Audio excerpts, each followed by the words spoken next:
Olha como o tempo passa, hein? Há exatos 5 anos, no dia 11 de março de 2020, a Organização Mundial da Saúde decretou pandemia pela Covid-19, doença causada pelo coronavírus. Confira aqui os detalhes na reportagem de Camila Yunes. No início, tudo parecia muito distante de nós.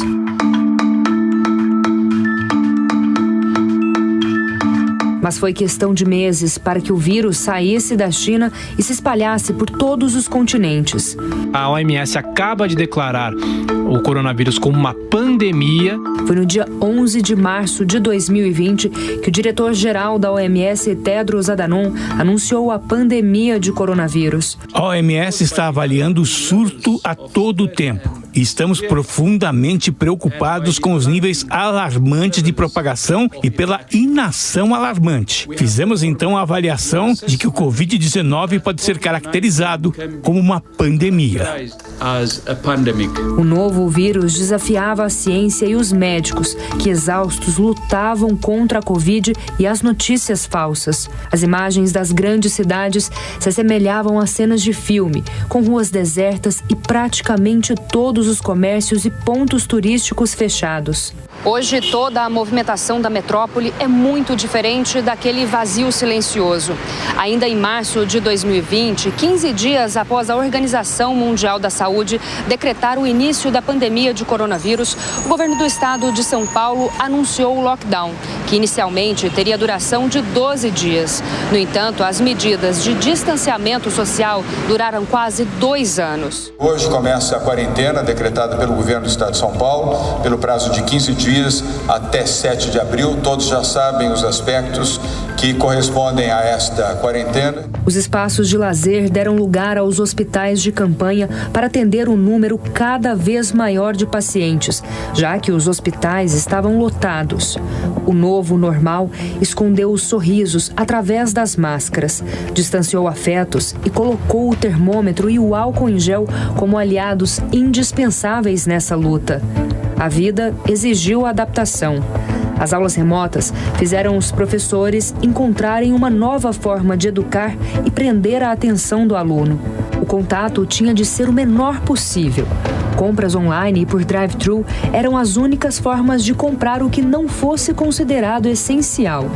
E quando tudo já parecia difícil demais em 2020, em abril do ano seguinte, a pandemia atingiu o pico no Brasil, com mais de 3 mil mortes por dia. Sobrecarga também para os cemitérios, que não tinham espaço para tantos corpos, e para os familiares enlutados, que sofriam pela impossibilidade do último adeus.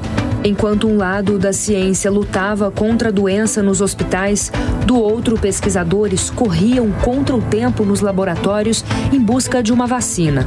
E foi no dia 17 de janeiro de 2021, logo após a Anvisa aprovar o uso emergencial de 2 imunizantes, da Coronavac e AstraZeneca, que o governo paulista iniciou a vacinação.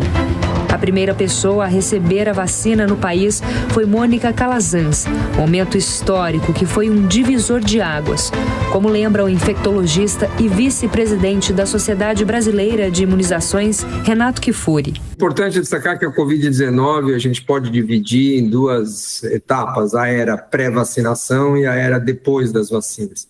As vacinas foram a grande conquista, a grande revolução na Covid-19, trazendo aí benefícios e mudando a característica da doença. Mas aquele foi apenas o início, porque as doses não eram o suficiente para os mais de 210 milhões de brasileiros. E o país ainda não vivenciava o pico da doença. À medida que a vacinação avançava, o Brasil começava a se restabelecer. Nos restaurantes, para evitar contato, cardápios com QR Code. Para frequentar boa parte dos lugares, o comprovante de vacina contra a Covid passou a ser exigido. Durante a pandemia, a conduta do governo do ex-presidente Jair Bolsonaro foi questionada por ter minimizado a doença. Cara, quem fala de eu não sou coveiro, tá vendo? Em função disso, uma CPI da Covid foi instaurada para apurar a omissão por parte dos dirigentes. No dia 5 de maio de 2023, a OMS extinguiu o alerta para a Covid-19. E agora, 5 anos depois, o mundo voltou. Mas não voltou como antes. Os impactos são inúmeros. As perdas humanas são irreversíveis e as sequelas da Covid longa continuam desafiando a comunidade médica, que tenta entender o porquê de muitas pessoas relatarem problemas de memória após o contágio. Até hoje, desde março de 2020, mais de 715.200 pessoas morreram de Covid-19 no país. Esta semana, o Brasil atingiu o menor patamar de casos e de mortes. E a partir do dia 24 de março, você poderá acompanhar aqui na Jovem Pan uma série especial que revisita a pandemia e analisa as profundas consequências desse período tão devastador para o mundo.